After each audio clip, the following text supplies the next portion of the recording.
Well, we're glad you're here, and I think we've survived the 3 or 4 days of rain with minimal damage. Hopefully no one had any damage, but I'm sure there's some that did. But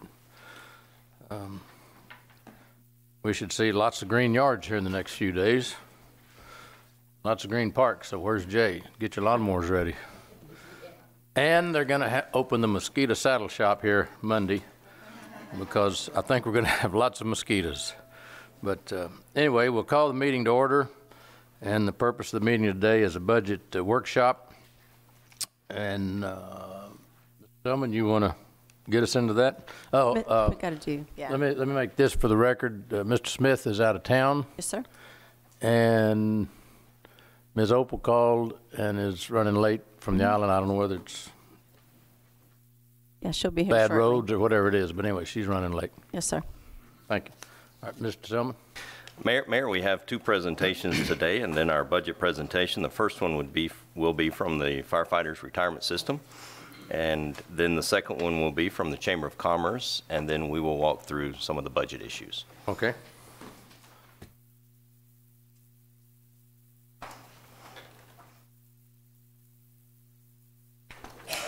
Good morning, Mayor, Council. Morning. My name is Matthew Wood. I'm serving as the board chairman on the Corpus Christi Firefighters Retirement System. And I'd like to provide you with just a little bit of history on the Corpus Christi Firefighters Retirement System. The system was established in 1942 under the Texas Local Firefighters Retirement Act. The Retirement Act, or TELFRA, applies to each municipality in the state that has a regularly organized paid fire department. There are 42 firefighter retirement systems that are governed by TELFRA. Participating fire departments vary in size from very small to fairly large fire departments.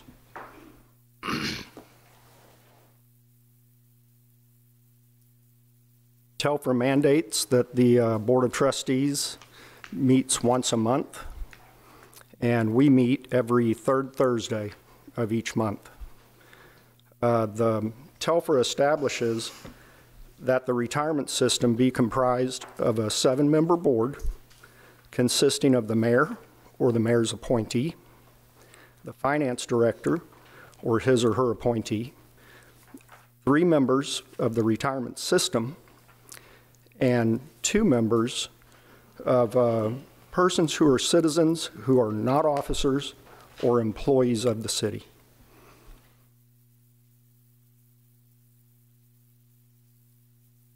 Moving on to the next slide, I'd also like to recognize at this time we have several board members with us. Darren Bergstrom, citizen trustee. Mike Gilley, who I believe is absent. He is a firefighter trustee. Javier Hasso, firefighter trustee. Laura Lynn Paulmeyer, citizen trustee. Constance Sanchez, finance director. Penn Thomas, the mayor's appointee. And also, part of our team that we rely on are specialized professionals, including Gracie Flores, our plan administrator, Craig Ansel, our legal counsel, Hal Tabb, our investment consultant, and Mark Finlaw, our actuary. And that is who comprises our current board. And as you can see, we also listed some past board members that have served as well.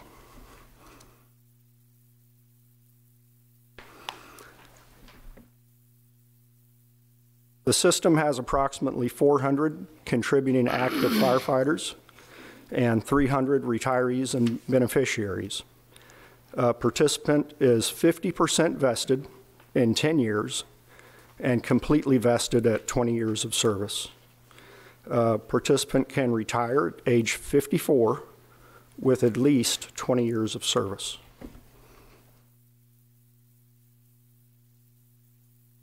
Our current benefit formula is comprised of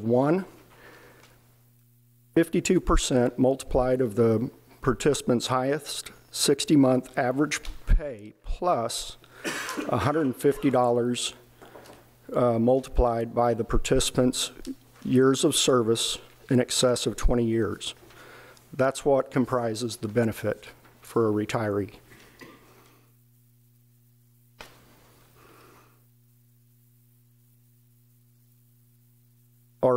Our funding is described as the following. The system is a defined benefit plan with statutory provisions in place that ensure oversight and responsible funding. The system invests at an assumption return rate at 7.75%, and this is the median for TELFRA plans.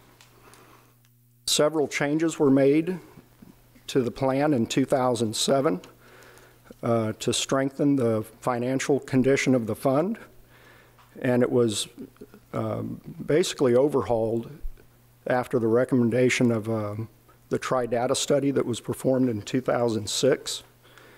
And Mayor Henry Garrett formed an advisory board to help change the plan. And the plan was really restructured at that time. And that was in 2007.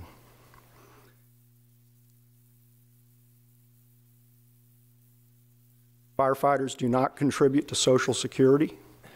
That was an option for firefighters to opt out of Social Security. I believe back in the mid to late 40s, that decision was made.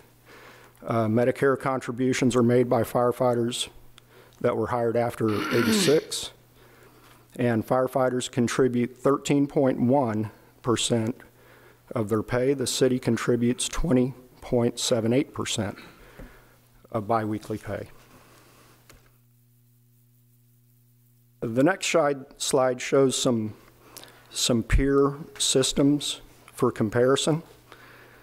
And as you can see, we fall somewhere in the median range, both in population, number of active members, investment return rate, and contributions both from firefighters and the employer.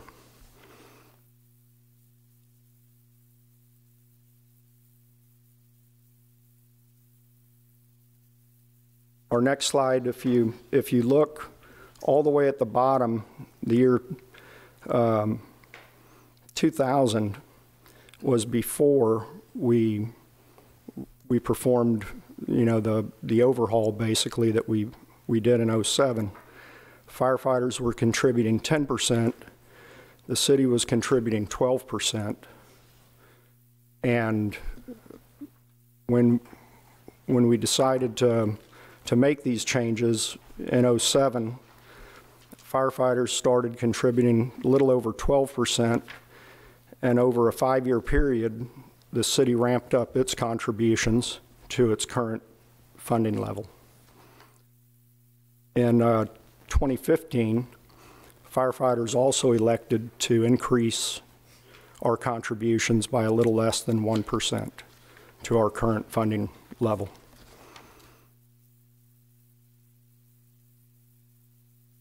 Currently, eligible retirees received approximately a 1%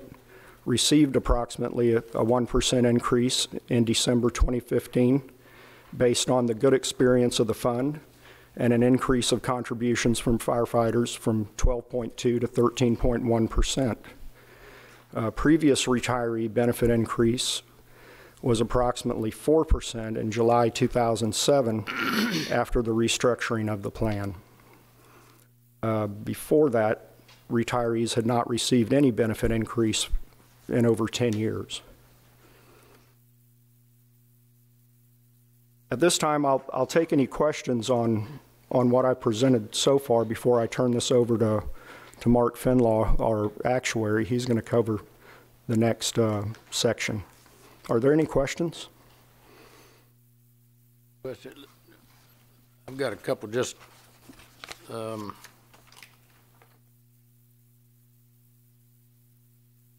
clarification. You've got one here that's a mayoral appointment, which kind of comes as a surprise to me. I didn't know I had an appointment on that board, so the mayor had an appointment.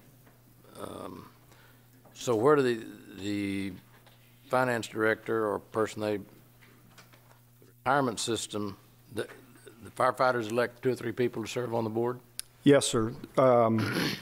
And you probably received a ton of information when you first took office, but we did send you a letter explaining that you did have an appointment.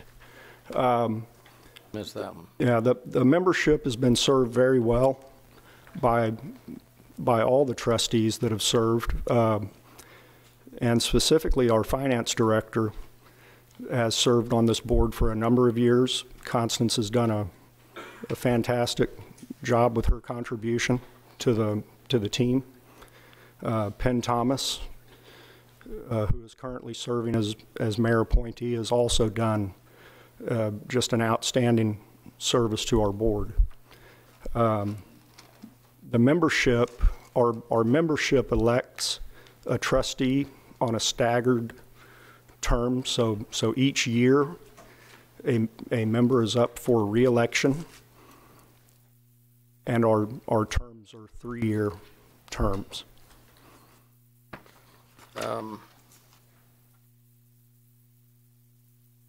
Just add, and I'm not that familiar with all different kinds of retirement plans, but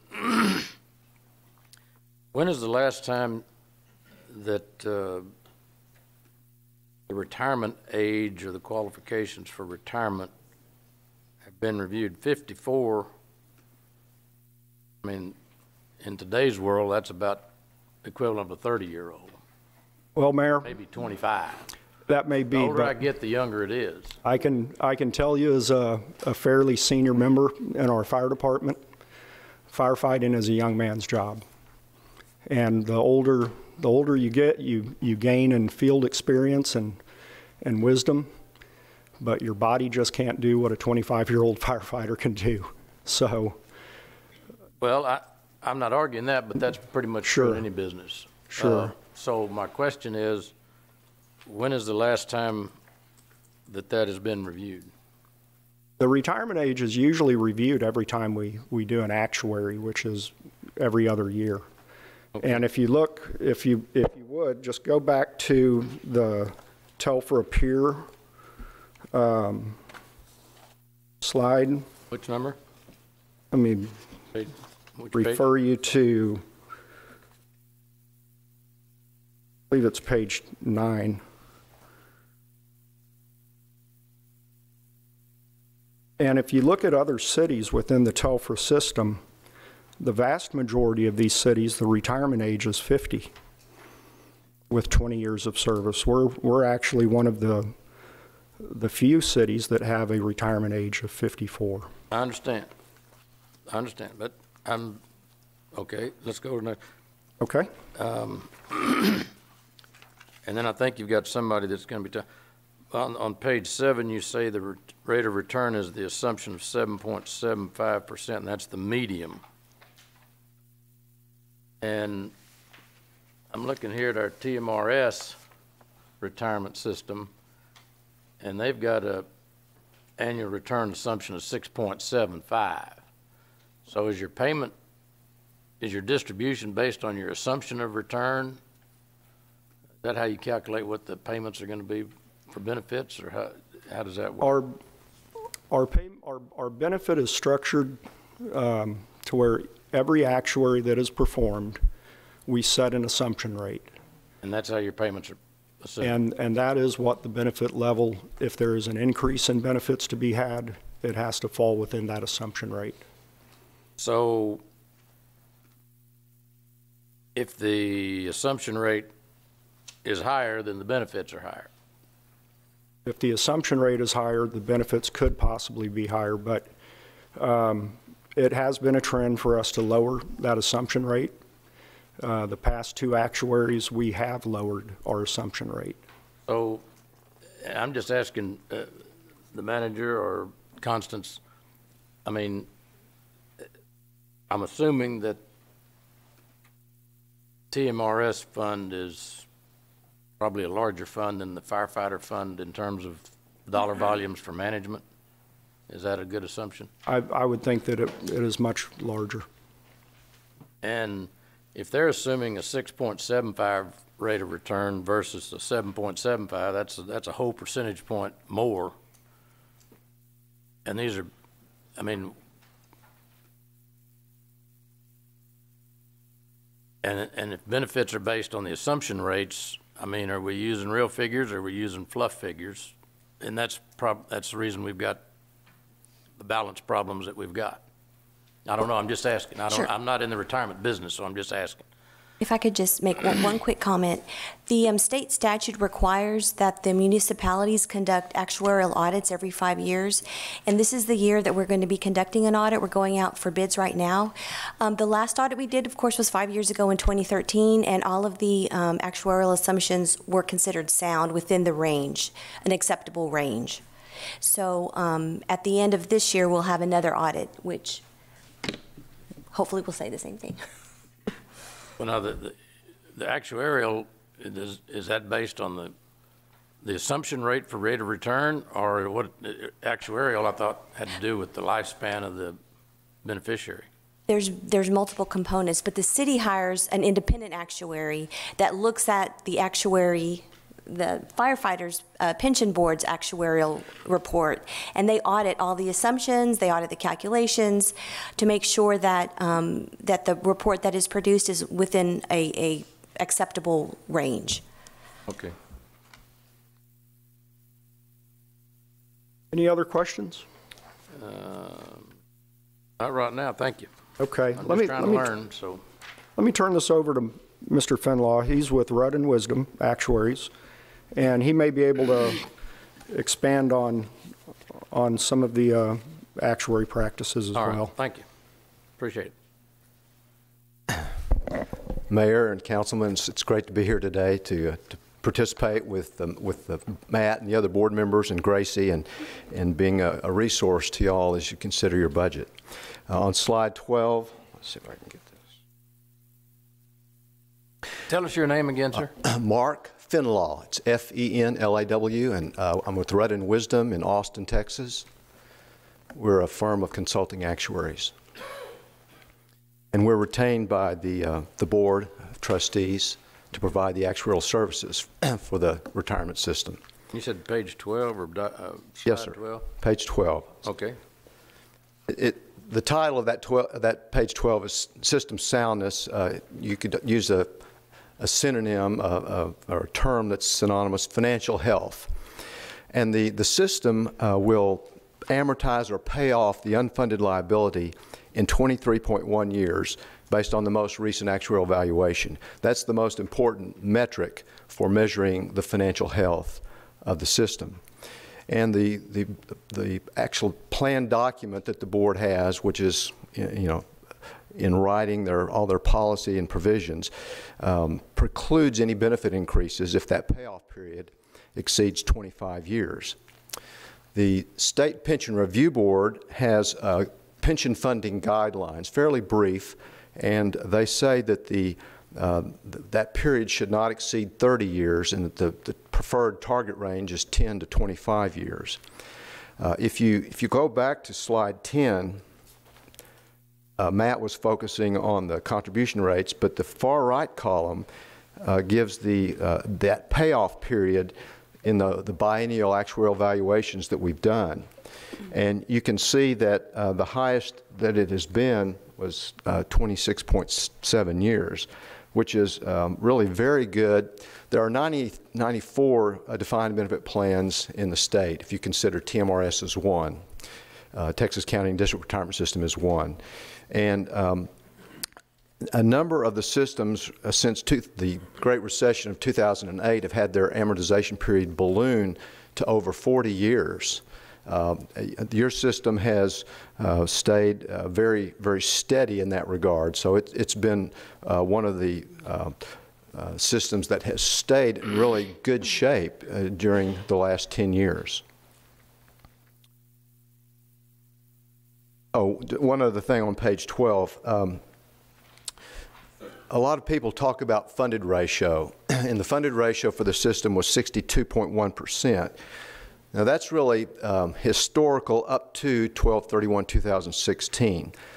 In contrast, the payoff period for the unfunded liability is looking forward. Looking forward from 12/31/2016, and that forward-looking metric is the best indicator of the financial health. The unfunded liability dollars are $86 million at that last financial snapshot. There are more numbers here than you want to look at, but the main thing here is just to show you that we do a lot of calculations, we present all the numbers, but what it comes down to is you've got the city's contribution and you've got the firefighters' contribution working together collaboratively to fund the retirement system for the long term. And we split that total contribution at 33.88% into two pieces. One's called annual contributions. We sometimes call that the normal cost, but it's the percentage of pay over a firefighter's career projected to fully fund his or her benefits at retirement. And that 15.91% is the average for all 428 firefighters on this snapshot date. And then the total contributions, if you subtract from that 15.91 annual contribution rate, that leaves you 17.97%, which is available to pay off that unfunded liability of $86 million. Now, people always want to know, why is there an unfunded liability? That sounds really bad. It's an unfortunate title. I mean, every word in that long title is sort of confusing and negative, but it's really a traditional part of a defined benefit plan. Well, how did you initially have one? Well, when the plan started, prior service credit was given for service up to the date that the plan started, and so right from the day one there was a liability, but there were no assets.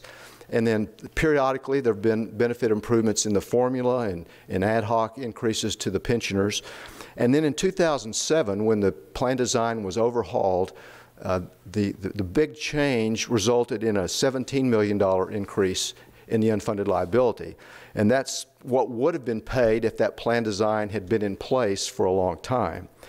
And then that 2008 recession, Great Recession, in the 10 years, including that 2008 period, there's been a net loss of $20 million.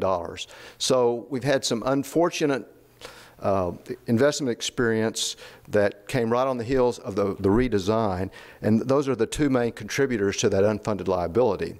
But the main thing is that it's sort of like a home mortgage, that the thing that you want to avoid is buying too much home. You want to be able to afford a home and enjoy it while you're paying it off. And so a mortgage called an unfunded liability in the retirement system allows the benefits to be slightly higher while you're paying them off. In other words, you can have some equity over time in the benefit formula. So it's a very standard part of a defined benefit pension plan. And again, the 23.1 years, that's sort of the bottom line. That's the most important metric. This slide shows steps taken and other things that strengthen the system. As Matt mentioned, the firefighters increased their contribution rate in 2015. Then we have reduced the actuarial assumed rate of return over the last two biennial valuations down to 7.75%. It was at 8%. The portfolio of assets is well diversified and professionally managed. There's an investment consultant, and he helps the board select investment managers. He monitors their performance, and they make adjustments periodically. And they look at their asset allocation to do something that will provide a good rate of return, expected rate of return over time, but balance the risk of the investments. And then the city has been honoring its resolution that was passed in 2007 to contribute to currently 20.78. That was the ultimate level. As Matt said, there was a schedule to gradually ramp up the city's rate to the 20.78, and the city has been honoring that. And so it's a collaborative financing by the city and by the firefighters. Unlike TMRS, where the actuary calculates what the city pays every year, these kind of plans, and most of the defined benefit plans in the state are like this, where there's a pre-selected contribution rate, and what the actuary determines, assuming those rates of contributions by the city and the firefighter continue in the future, we calculate how long it'll take to pay off that unfunded liability. And then I want to just reiterate what Matt said. Another thing that really is a strength for this retirement system is the board. The board currently has and has had in the past some very knowledgeable board members serving for extended periods of time, and that knowledge and stability has been a great resource for the system.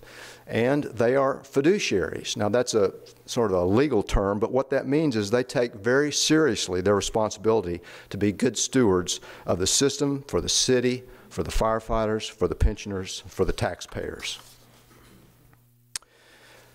There are requirements for benefit increases. There are requirements in that state law known as TELFRA that says that the actuary has to do an actuarial evaluation and has to determine whether or not he or she can approve any benefit changes. And there are requirements to be an eligible actuary. And both Rebecca Morris and I, who sign all of our studies and reports, are eligible actuaries. And the unfunded liability must be less than 25 years. That's in the plan document. The active participants of the system must approve by secret ballot election any changes in benefits, and the board must also approve any benefit changes. And the changes must meet the funding guidelines of the State Pension Review Board, and they will, because the system's constraints are consistent with the PRB guidelines. So the main point of this slide is that there are appropriate constraints for benefit increases. The main purpose of this slide is to show you that average benefit paid per month, $3,100. That's a good but not overly generous monthly benefit for a retired firefighter who served the city for a full career and has no Social Security, or they earned no Social Security while they were working as a firefighter. The next slide is just a pie chart of the benefits for the retirees, and also it shows the surviving spouses separately. These are the people that the board and the firefighters would have liked to help more often, but the actuary, as the gatekeeper, was saying, we can't afford any benefit increases. We can't afford any benefit increases. So there was a very, very small benefit increase in December 2015, and some of the pensioners were not very happy with getting such a small increase, but we were following the plan document provisions, and we'd like to do more, and that's one reason that sometimes the board has asked the city, could you consider increasing the contribution rate? The firefighters recently have increased theirs, but I think the board is very appreciative that the city has been honoring its contribution of 20.78%. The average age of the firefighters is 41.4, average service just under 15 years, average age at hire about 27, the average expected age at retirement 58. And as Matt said, their retirement eligibility provision with 20 years of service and age 54 is the highest age, really, of any of the TELFRA funds in the state. The state law maximum is 55, but almost all of those systems have lowered that retirement eligibility provision below 55, and Corpus has been at 54 for over 30 years. I know the mayor asked when was the last time that was changed. It's been more than 30 years ago, Mayor. So it's something that the firefighters have learned to live with, and but as Matt said, the physical demands of the job make it a challenge to work much beyond that average retirement age. There are some that are blessed with good health, good knees, and good back that work a little bit longer. So just to wrap up the section that I'm going to talk about, the city has a vested interest in this system, not only because you contribute 20.78% of the covered payroll, but you want to provide an adequate funding policy for these benefits. And you're concerned about reducing that unfunded liability. In your financial statements, it's called the net pension liability. That's what the accountants call it. And it's because of a change in the governmental accounting standards, it's now on the city's balance sheet. So it's something that you're concerned about. We understand that. And you want to have benefits that are good for hiring and for retaining good firefighters. It's an important part of the compensation package. And you want benefits to be affordable for the long term and fairly stable as a percentage of payroll. And that's what we've assumed the funding policy would be, is that it would be a continuation of the 20.78% by the city, a continuation of the 13.1% by the firefighters. And then in closing, I want to say just one thing, because sometimes it's really very easy to compare what's contributed to the firefighters to what's contributed to TMRS plus the 6.2% for Social Security. Well, the benefits for firefighters cost more as a percentage of covered payroll than for the other city employees for two reasons. First, firefighters have lower turnover than other city employees. They tend to make a career out of it. So a higher percentage of a cohort of a new cadet class will eventually become eligible for retirement benefits than a comparable cohort of new employees of the city that are not in the fire department. So that's just we've seen that experience. When we review the turnover experience and we compare it to what TMRS assumes for other city employees, those turnover rates are really, really low. The second reason is, and Matt's alluded to this, because of the physical demands of the job, they retire somewhat earlier on average than other city employees, so they have a longer period of retirement. So those two things make the cost higher. And that's really why the fund the system has not been able to provide the increases, the ad hoc increases to the pensioners, the retirees and the surviving spouses that the board and the firefighters really have wanted to, because their cost is just up there, and the contribution rates are already high. But we look for opportunities to provide ad hoc increases to the pensioners when that payoff period drops enough to where if we added some liabilities, it wouldn't make it go up too high. So that's really the only way that the system can provide ad hoc benefit increases to the retirees. Do y'all have any questions about these slides that I've covered? Don't see any names up here. Thank you very much. Appreciate it. Thank y'all for listening.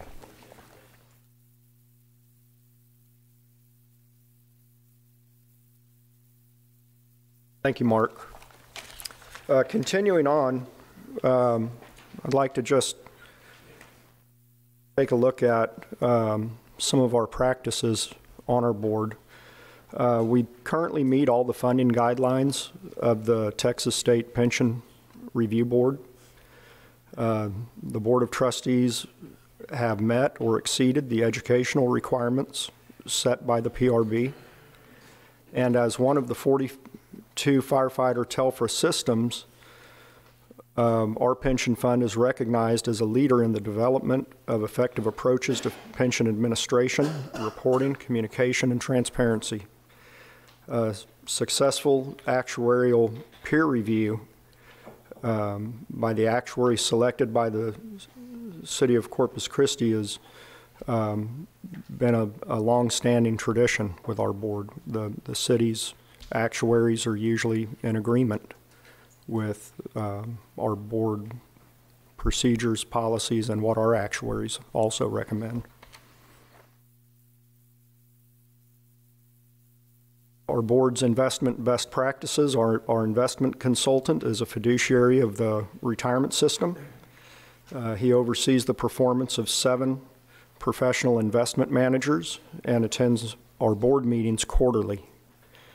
Investment managers are monitored through monthly review and quarterly at regularly scheduled board meetings. We have a local bank that is our custodian bank, and actively managed investment accounts are handled through our custodial bank. And we conduct an independent audit annually.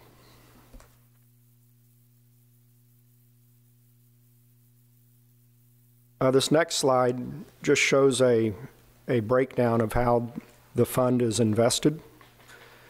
Fairly traditional investment strategy. As you can see, we've got a good majority of our investments in equities, another very good share in bonds, and we also hold a little bit of real estate and a little bit of emerging markets and international.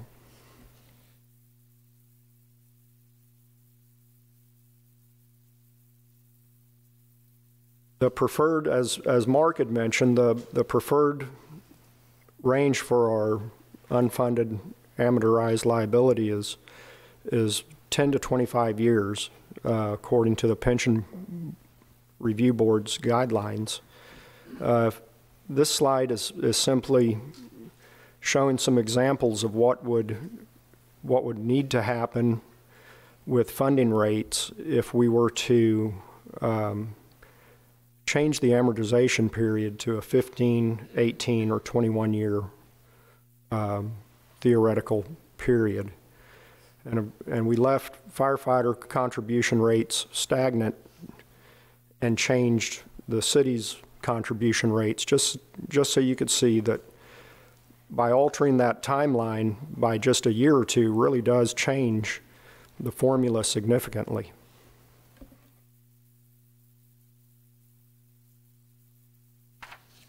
And in summary, the Corpus Christi firefighters retirement system complies with all Texas laws, and we closely follow our plan document. We carry out fiduciary duties to the City of Corpus Christi firefighters, retirees, beneficiaries, and the City of Corpus Christi.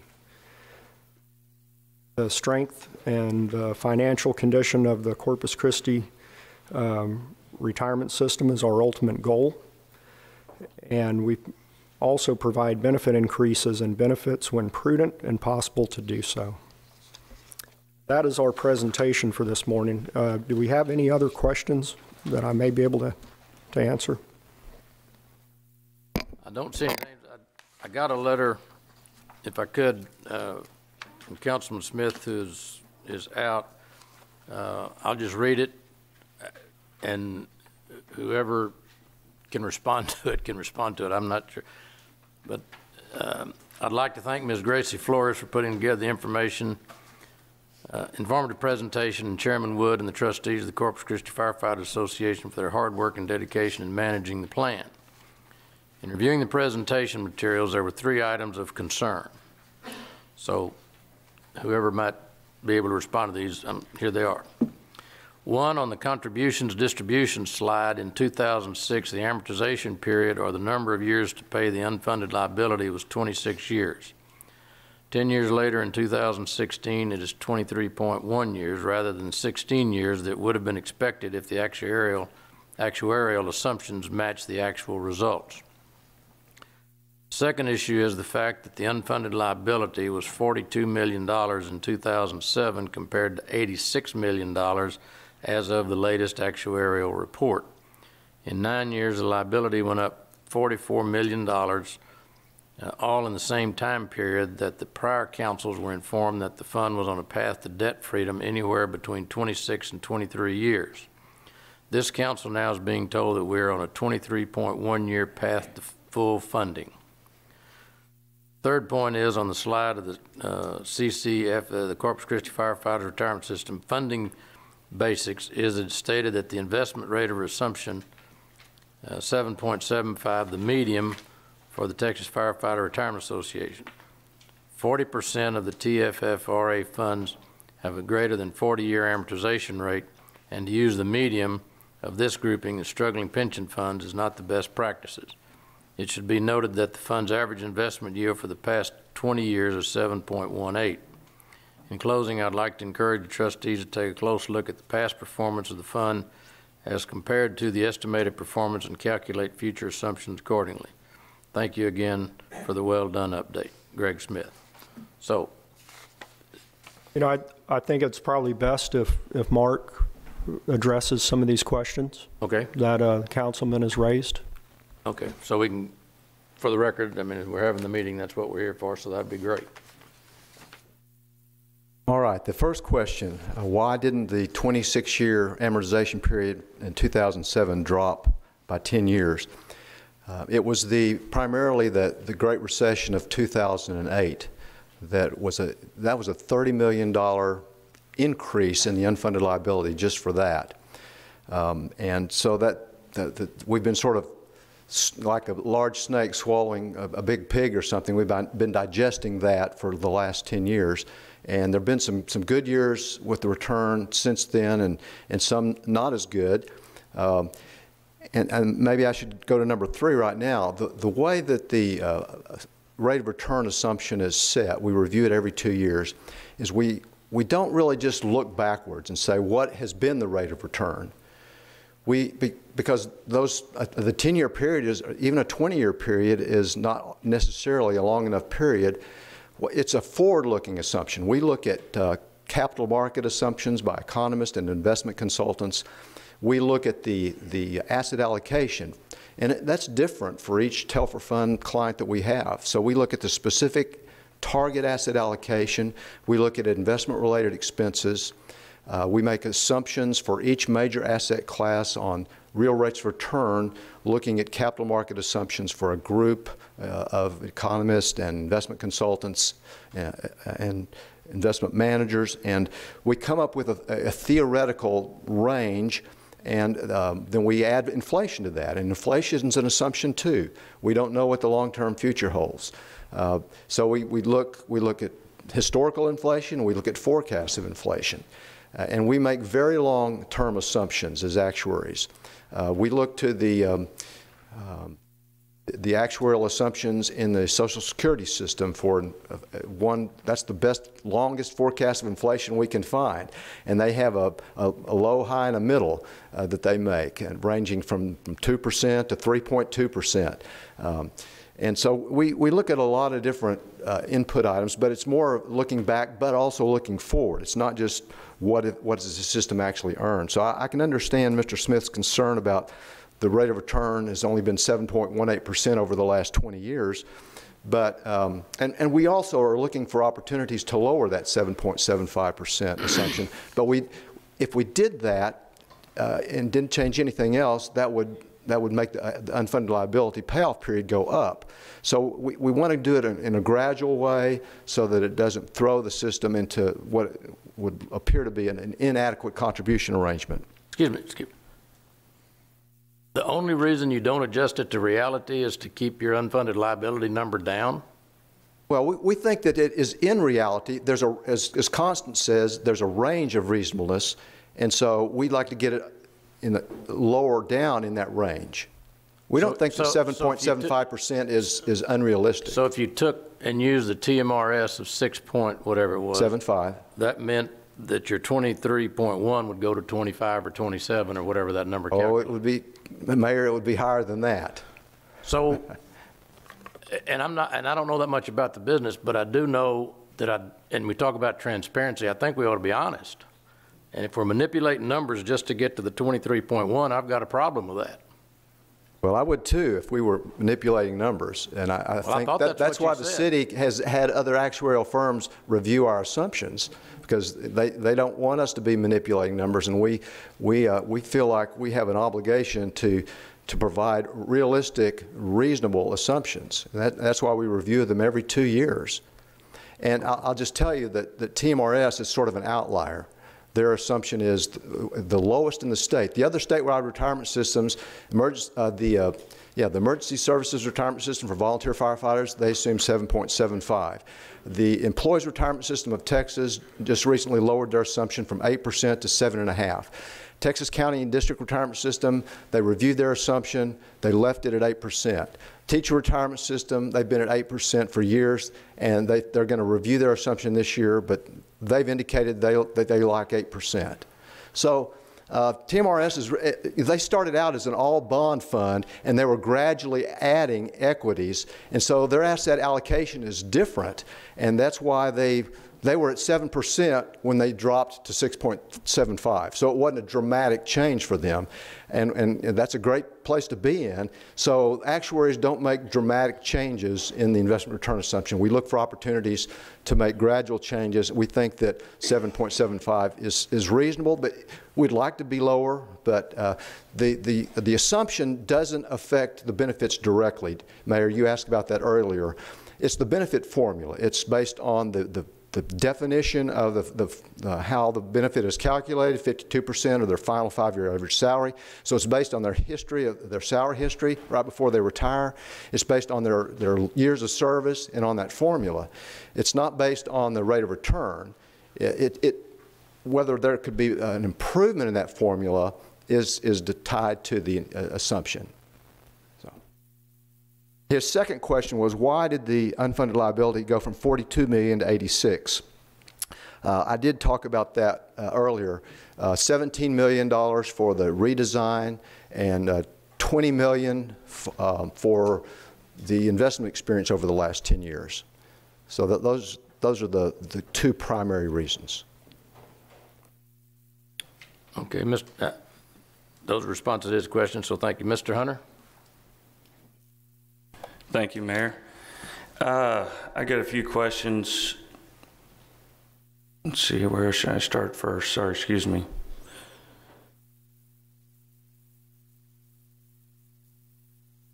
We've had a very good year in the market. Bonds are going up. Almost everything's going up. And to see a low average rate of return, and seems like all the city plans have a pretty low actuarial rate of return. And I know that that's not the only way to get that. Would you suggest that this is on the conservative side going into the year? Because usually, I mean, from my experience working in the past on retirement plans, we always went with the conservative numbers going in. So just to give a quick explanation on that, why you do that. And could you fill us in a little bit? Now, are you talking about the assumed 7.75% rate of return? Yes, sir. Well, we try not to be unduly optimistic, and we try not to be unduly conservative. We know that it's an assumption. We don't know what the future holds, but we look to professionals that have opinions about the various asset classes.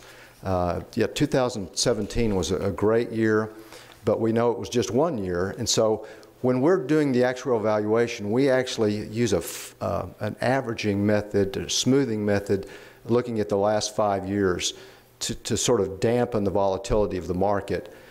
We think that maybe in the short term, the 7.75% might be a little bit optimistic, but we think for the long term, just looking at the economic theories and the way that the economy works, we think that 7.75, looking at the asset allocation of the portfolio, is a reasonable assumption. 7.5% would be reasonable too. Okay. I think that the TMRS 6.75 would be overly conservative for the system's asset allocation. And you mentioned that rate of return of the investments, the asset allocated investments, was a factor in this. What is y'all's expected rate of return on the investment portfolio? 7.75%. So, net of investment-related expenses. Okay. Okay. Gotcha. And then I'm not sure if you're the one to answer these questions, but I just had some quick ones. Maybe y'all know the answers to this. Do you know the national average age of firefighters retiring? The national average lifespan of firefighter changes, and this is since 2007, since we made changes to the plan. The average age of firefighters retiring, average lifespan of firefighters, and just general workforce. I'm just seeing if there's much of a difference, and I'm assuming there is. And the hiring age. Council member, you're asking some great questions, and there's been some difference of opinion in the actuarial community about like life expectancies. A new table was developed by the Society of Actuaries in 2014, and actuaries that work in the public sector feel like that things are a little bit different there than in the private sector, the plans that are governed by federal law.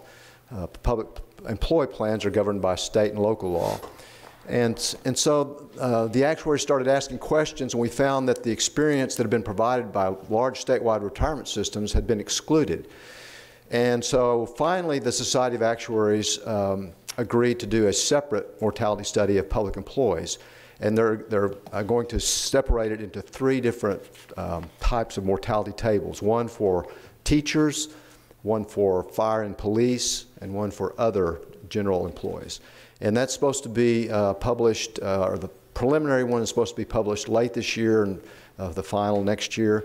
And so we'll probably be updating our mortality assumption, and it'll be interesting to see how the life expectancies, because there's never been a really thorough mortality study that's credible, because it takes hundreds of thousands of lives to have a credible mortality study.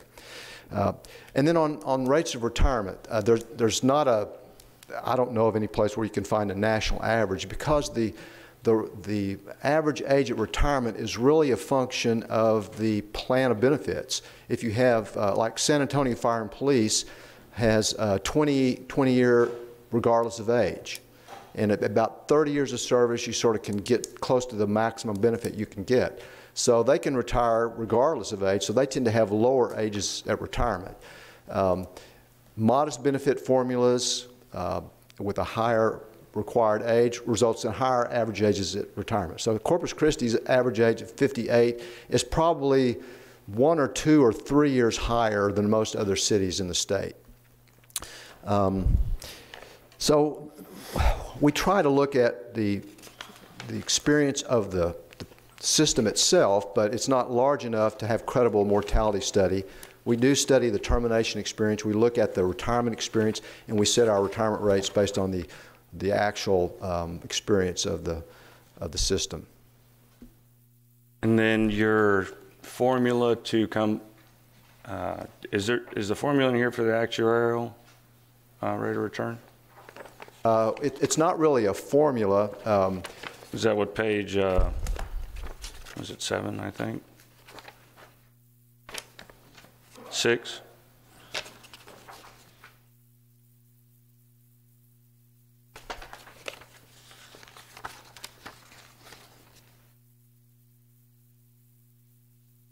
That page 6 is the benefit formula. That 52% of the highest 60-month average pay plus $150 per month for each year of service in excess of 20 years. That's the benefit formula. Yeah. So is there any, well, y'all don't have the formula for the actuarial return, right? Well, it's an assumption that it's composed of underlying inflation, then a weighted average rate of return for the various asset classes, and then we back out investment-related expenses. Those are the 3 main components. Thank you. You're welcome. And then, just curious, going into 2007, what was the, too hard to tell. I know I'm not suggesting that y'all made any good, great or bad judgments, because no one saw 2008 coming, but what was our asset allocation made it look like in that portfolio? The asset allocation was actually similar back then. There not as much in international equities, no emerging market equities, probably none in real estate. So it was a more plain vanilla bonds and stocks, 60-40, 60 equity, 40 bonds. And our assumed rate of return at the time was 8%. And what is driving the desire for international and emerging markets for this asset allocation? It's partly better diversification. It's partly a recognition that there really are a lot of really good companies that are domiciled in other countries that do a good job of running businesses and making money. So there's good rates of return that can be, and really if you look at the capitalization, 50% of the capitalization is outside of the United States of companies. Of your fixed assets, how much of that is bonds? How much of it is muni bonds / tax-free bonds? And how much of it would be commodities or mutual fund portfolio, commodity mutual funds? I wish Hal Tabb were here to address that, but they have one bond fund manager who he has the authority to invest in a variety of fixed income instruments. So he uses a variety of those, and he'll change over time, just looking at the market where he thinks there are places of better value. So I think he uses all of those kind of fixed income vehicles. Okay, good. That's what I was checking on, making sure that you're using all of them. Okay, and so going forward, I mean, right now we're considered in a growth period. Hopefully nothing happens too strongly. Sorry, Councilman Roy, I'm sure that you have a lot of very important questions, so I'm not going to take up too much of his time. He's the banker over here. Where was I going with this? I'll get back with you, but I do have a couple more questions. Thank you. Ms. Opal? Thank you, Mayor. This kind of is a walk down memory lane. One of my first jobs was in a financial institution in a trust department where we managed a lot of these plans and didn't quite understand it then, still don't understand it much now. The one thing I do want to clarify on slide 17 where it talks about monthly benefit amounts, I don't know the composition of this plan as well as I used to, and it references retirees and surviving spouses. Are surviving spouses the only other beneficiaries that firefighters are able to designate in the plan? That's correct. It's and it's just always interesting that when you look at the retirees under 1,000, it's 2%, and then by the time you get to surviving spouses, it jumps up to 17%. And so it's always interesting to see the challenges, even in plans that you think are designed to help protect spouses in the long term, that's a pretty significant number of predominantly women who are receiving about $1,000 a month from the plan. So it's just kind of worth noting in that regard. And I really appreciate the conversations about best practices, looking to other funds, looking to others to see what the development of this plan is going to be. I think I would be remiss, though, if I did not ask, how do you track what happens when it doesn't go well? I think that in the long term, when you play out the scenarios, communities and councils and staff have to look at, what happens if things don't go well. So do you guys spend much time looking at others that have not been as successful and what happened and what tripped them up? We do. And part of our educational experience each year is to attend peer reviews. And we have at-length discussions of things that have gone right and things that have gone wrong within pension systems very, very similar to ours, and those would be the Telfer systems. One other thing I'd like to add to the surviving spouses is that also includes children of firefighters who are dependents, and they're provided for as well. That's why I always like to ask about numbers, because you see those numbers and it's just, that they tell a story. It might not be the complete story. And even within our own firefighter structure, if I'm not incorrect, we've had some challenges. I mean, I've actually sat in this chamber and I've heard from retired firefighters of a different plan that have struggled with trying to have a quality of life post their employment with the City of Corpus Christi. So recognizing that there are challenges, that I think we still have a few of those legacy employees that are struggling.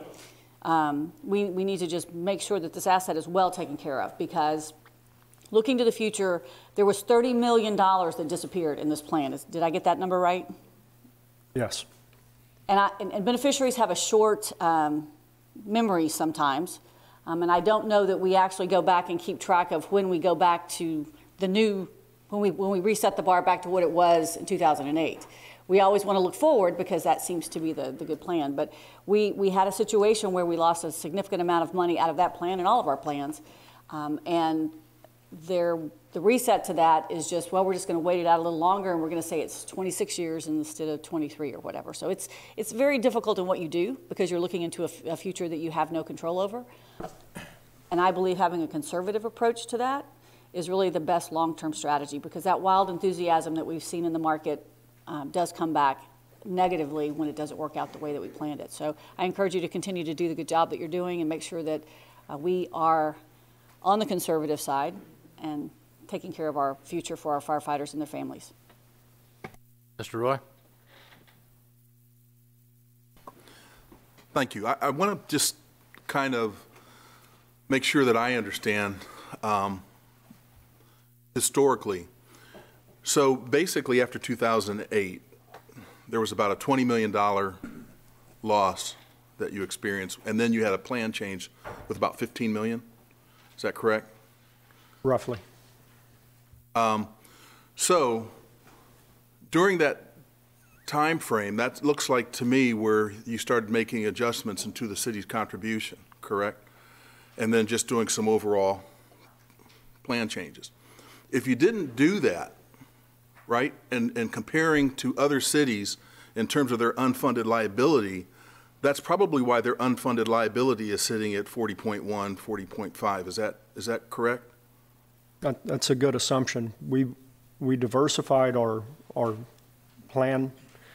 We included some investment strategies that we're going to provide with a slightly higher rate of return and still keep our risk fairly low. So you had to really make up ground that you lost and then to try to get back on track. So really the benchmark when we look at your unfunded liability is today we're sitting at 23.1.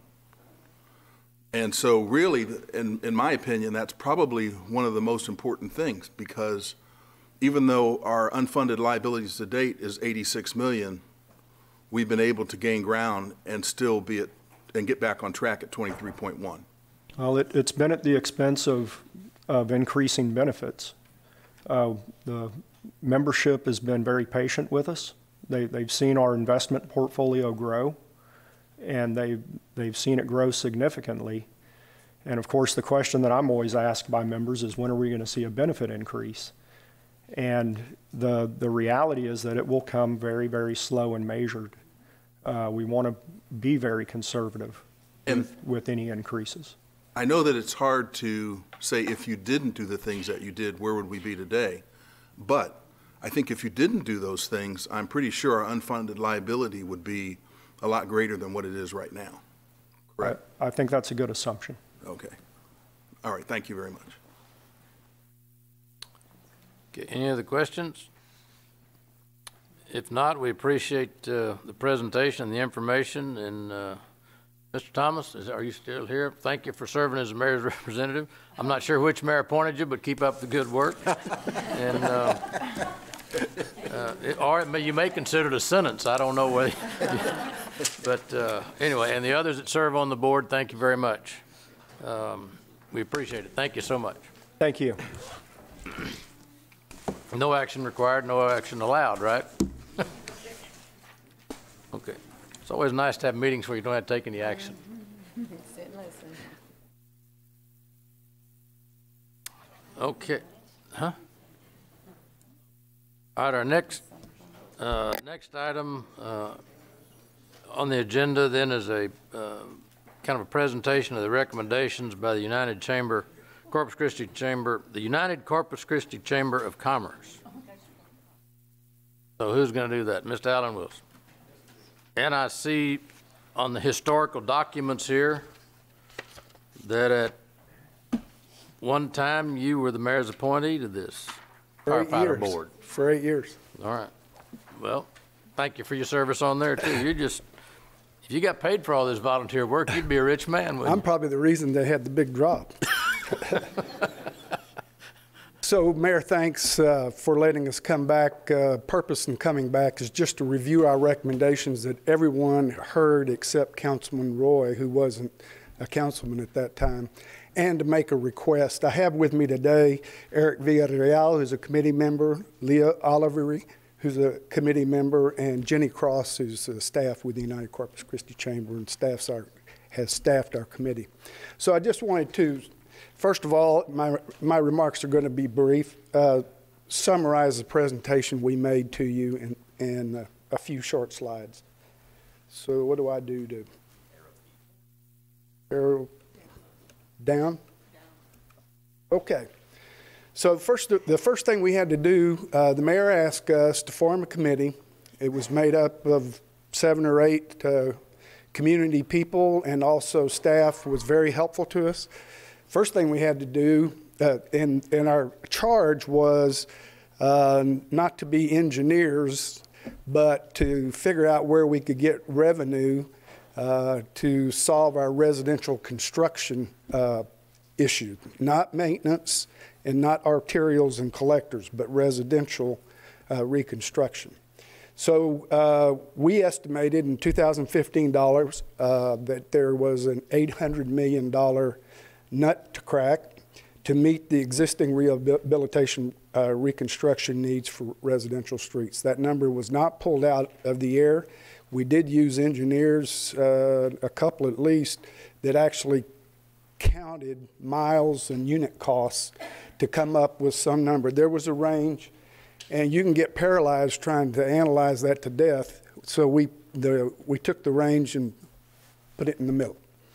This is a long-term problem that didn't happen overnight, and it's not going to get fixed overnight.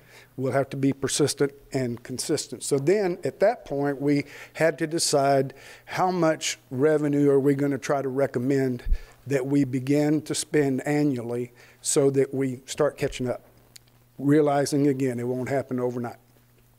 And after talking among ourselves, talking with the private sector, because there are some limits to what contractors and architects can do in 1 year, and then in consultation with staff, we came up with a number of $20 million a year that we set as our target.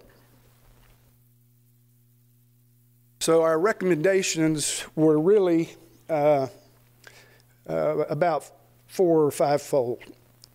Currently, industrial district revenue, which in 2021 will be about $541,000 annually, is utilized for residential street reconstruction, and we suggest that we just continue to do that. That's easy. And our second recommendation was that we implement the 2 cent plus 2 cent plus 2 cent increase in the ad valorem tax to create revenue dedicated to residential reconstruction. I understand that in the proposed budget there is that first 2 cent.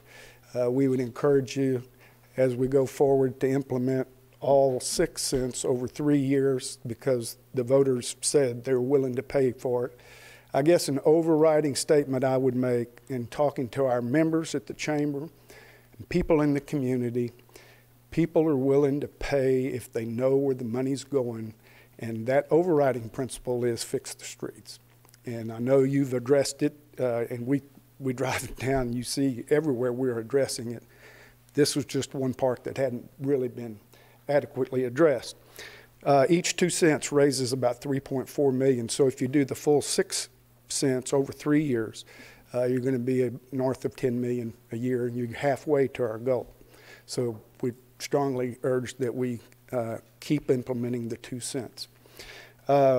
Next, in the 2016 bond election, I think it was an $18 million bond election, $11 million was dedicated to residential reconstruction.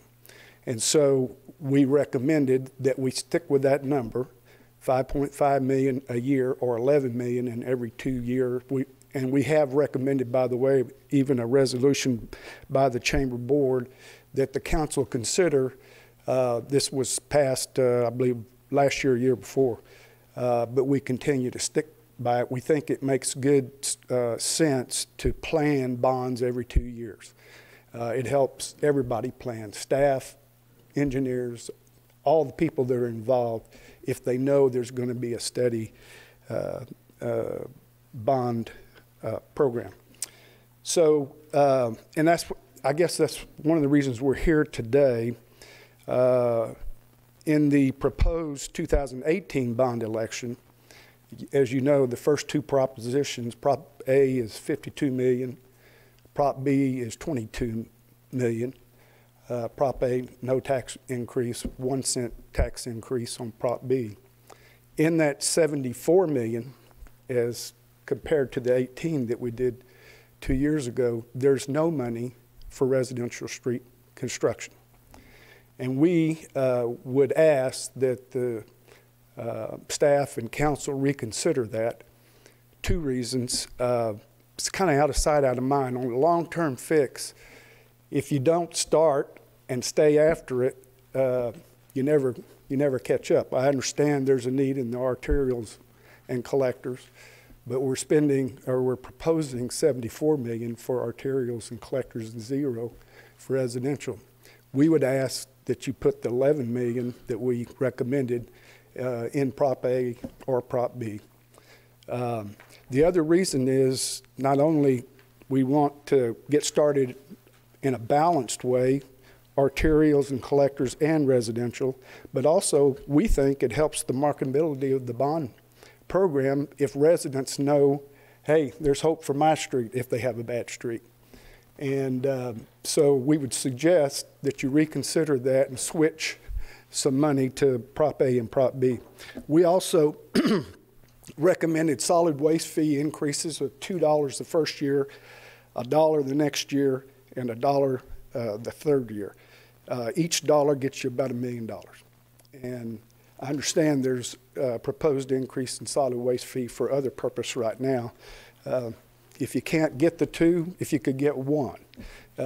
But just get us on the road, because by doing the 11, if you would do the 11 million over 2 years, which is 5.5, and if you get to the 10.5 of 6 cents, then that solid waste fee is going to get you very close. Actually, it will get you over a little bit over the 20 million that we recommended. To let you know, the United Corpus Christi Chamber of Commerce board yesterday passed a resolution supporting the proposed 2018 bond election. And you asked me in March, well, you guys going to support us when it comes around? We're here to tell you we support. It was unanimous. There was the request, and that's why I'm here today. The Infrastructure Committee and the board asked us to come and ask you to include residential streets. We're not, no gun to your head, we're not requiring that. We're going to support the bond program, but we think it strengthens the bond program, and it keeps it in our mind that we've got to do something on residential construction. So in summary, we said in March, we're not alone. There's a lot of cities facing the same things. If you drive in Houston or San Antonio, you realize that potholes are not the only in Corpus Christi. I also, last time, and I want to say it again because probably they don't get accolades in public that much or enough, that we looked at how the staff was approaching, deciding which projects needed to be done, the feasibility of different kinds of approaches, and we thought they were capable and very thoughtful in their approach and very professional in their and open with us and helping us to work through this. We also said in March we can't stop funding for arterials and collectors just to do residential, and the proposed bond certainly doesn't do that. And I just said that the chamber has already voted unanimously to support the bond election.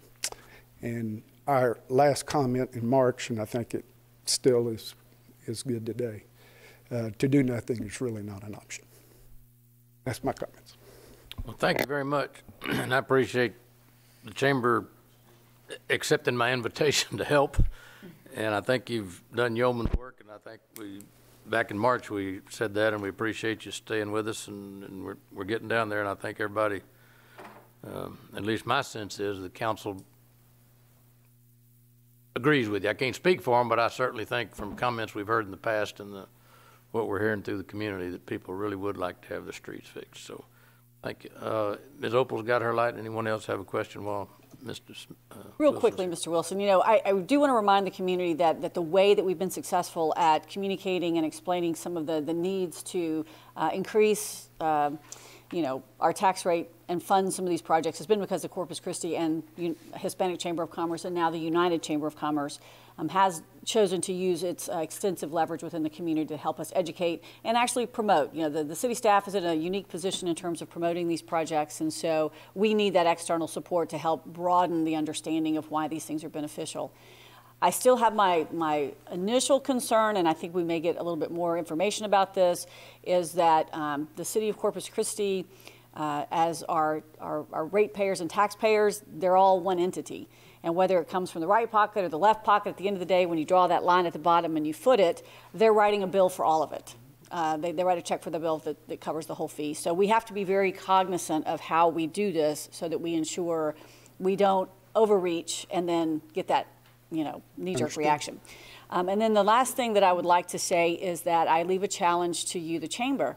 There is promotion of an entity that delivers a lot of pizza along the road who has taken up an Adopt the Pothole program. And so I wish you guys would reach out to the Danes and then to the other folks with Domino's and find out how they're doing it, why they're doing it. And you guys can adopt any pothole you want. I'm just telling you, I'll stand here and make that commitment. I actually woke up in the middle of the night and thought, I'm going to add that as my final recommendation, is that we go to Domino's. I'm putting that back on you. Excess, okay.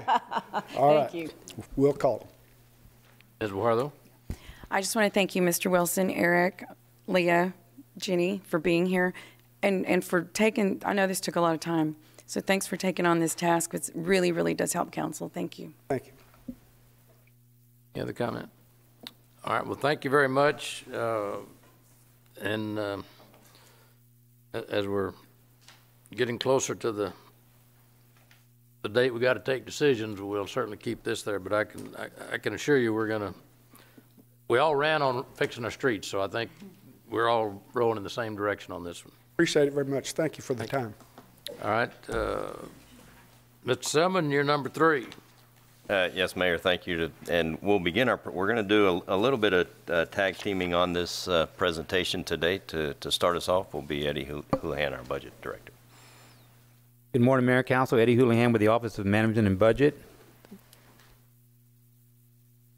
We'll jump right in and kind of pick up where we left off in May.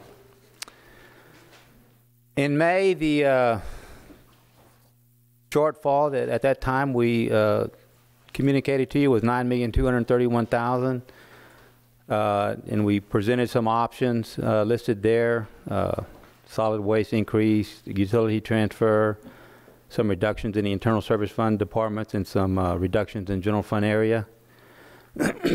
Currently, the shortfall has reduced. It went down a little bit, and that is mostly on the expenditure side. The RFP we put out for the museum does call for us to expend quite a bit less money there for the museum, and also the economic incentive area. We reduced that number quite a bit due to the current situation. So we think we've reduced to a more reasonable number. So, and then on the options, pretty much the same. We did on the general fund reduction. You can see that went from $1,515,000 to $1,538,000. We did add some reductions for the city secretary. We did not include any meal reductions. We did put their training dollars back in. So instead of the $38,000 that would be at the 6% level, we did reduce the reduction and put in a $22,000 reduction for that area. Excuse me, is this the only information we're going to have? Yeah. I mean, these numbers mean nothing to what you're Okay, I have the previous, I'll pull the slide up on the previous reduction that we showed. Yeah, I mean, you're talking Greek right now. Okay. Nothing against the Greeks, I just don't understand it. Well, let's see if we can. Let me get through this slide, and then I'll go to that reduction list that we previously showed you. So that comes down to the budget shortfall of $1,179,000. We still have the $2.1 million in fire and police health benefits that it brings us to a total of $3,279,000. Previously, we were at $4.1 million. Let me bring the, I can bring the slide up that.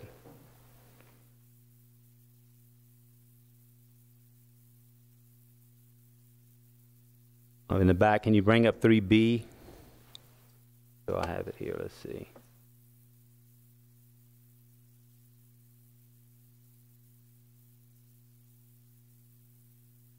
B is a list of the reductions.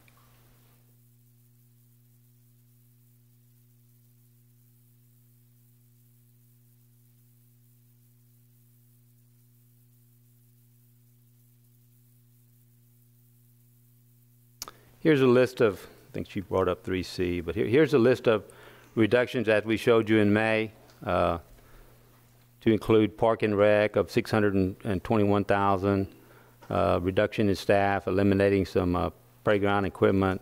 It's a combination of rec centers and senior centers to create community centers. Some $109,000 reduction in municipal court.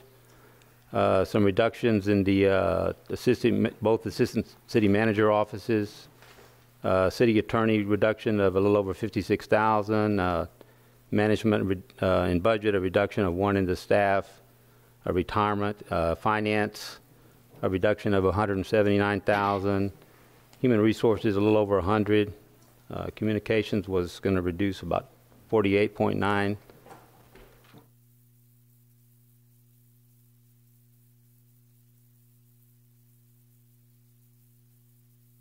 Planning, 46,000, city manager, 41, human relations, a reduction in temp services and operating of 26,000, a reduction of travel in the intergovernmental relations area, and a small reduction in housing and community development of operating funds, totaling the $1,515,000, and we did add the some city secretary reductions totaling $22,689.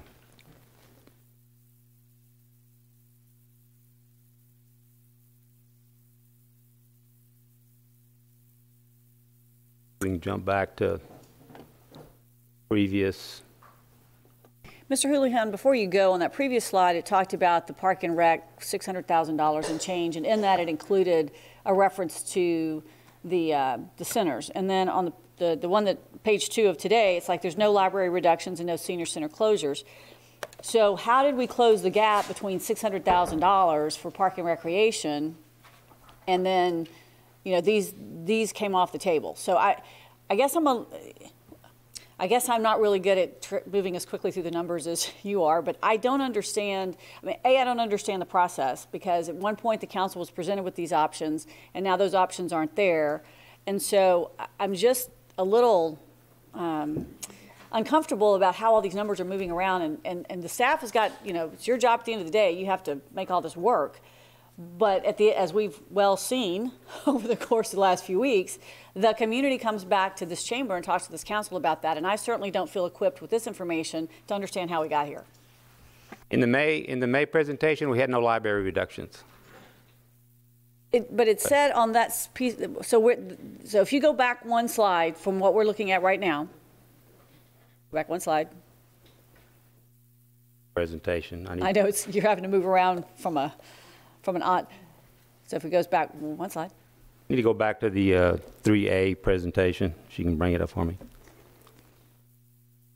So we just wanted to emphasize that, because we heard the community about the library cut. We did not have any library reductions in the May list.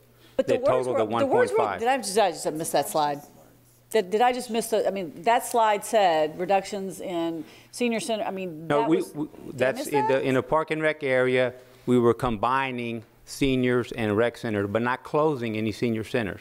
Correct. We were combining. But you were combining them by, well, so the implication for me, Mr. Ellington, then would be that if you took a senior center and a community center, one of them would no longer be operating. And I realize that you guys spoke to the different district council members about this plan, but I don't think I did not get a presentation on how that was going to work. So I just don't quite understand, if you're combining centers, then you don't leave one still standing, or you don't operate them simultaneously. So help me understand what that means, because we certainly have heard a lot of energy out in the community about what this may or may not have been. All right. chime in on that, Jay? Sure. Jay Ellington with Parks and Recreation. Our proposal came from a recreation master plan study that was completed 18 months ago, and it was is being included in our Park and Recreation overall master plan update. And it was to move us from smaller centers, both senior centers and rec centers, to a larger community center serving multiple age groups and numbers and capacity. So that process will be moving through our master plan system. As we looked at that, we had the opportunity when we had to look at a larger reduction of trying to figure out how do we start that process. So as we looked at that, that was when you saw the first group at the $1.2 million group, which had some closures of both rec centers and senior centers in it. And then it was to begin us to designate which centers would be the primary larger facilities as well. And since that, from going down from the $1.2 million to the 621,000, we have no actual closures in there at this point in time, but we are still working on the process to make that occurrence of community centers become the reality of our long-term planning process. So, Mr. Ellington, the question that I would still have as we look at this description of reductions at the 621,000 level, which I thought was the same amount in that last presentation, and maybe that went by awfully fast, is that we're eliminating playground equipment funding, we're eliminating tree purchases, and then it still says create community centers. And so what does the create community centers mean? And this does not have a date or any information or what version it is. It was just handed to us. So I just am looking at that going, I don't know the distinction between what I saw in that previous slide and what create community centers means in terms of reducing costs to your department. So there's no actual closure in relationship with that. The only recommendation that's still in the 621 is an hour reduction at Ethel Hourly. So it's an operational consideration. Right, so operational consideration. But again, the concept is what we're moving toward, is working toward the community center concept.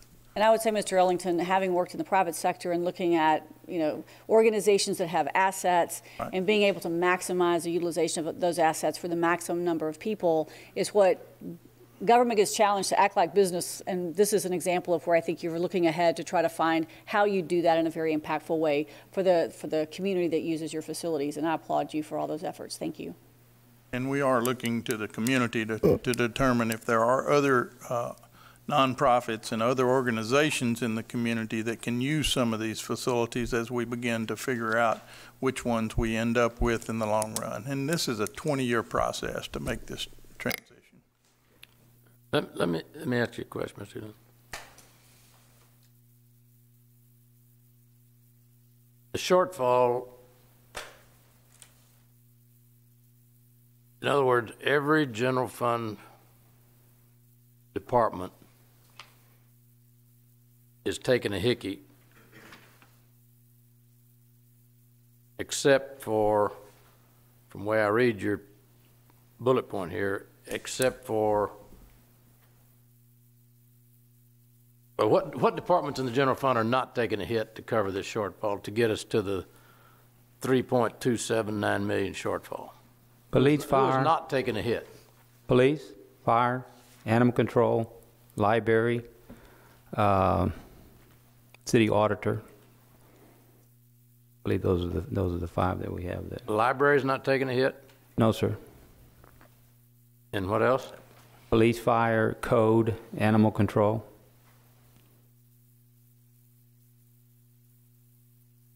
Mayor, for some clarification, we are looking at a proposal to reduce our lowest, our 106s. I don't know what that is. That is the Lower level administrative positions. right. And some of those would be coming out of the police department.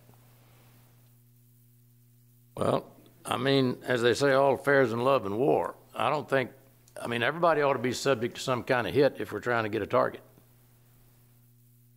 And I know everybody likes their animals, and I know everybody likes their libraries, and I know everybody likes this sort of thing. But, I mean, this is a team sport. And when we started this process, I said, are there any sacred cows out here? And I didn't hear anybody. Now I'm starting to hear moos.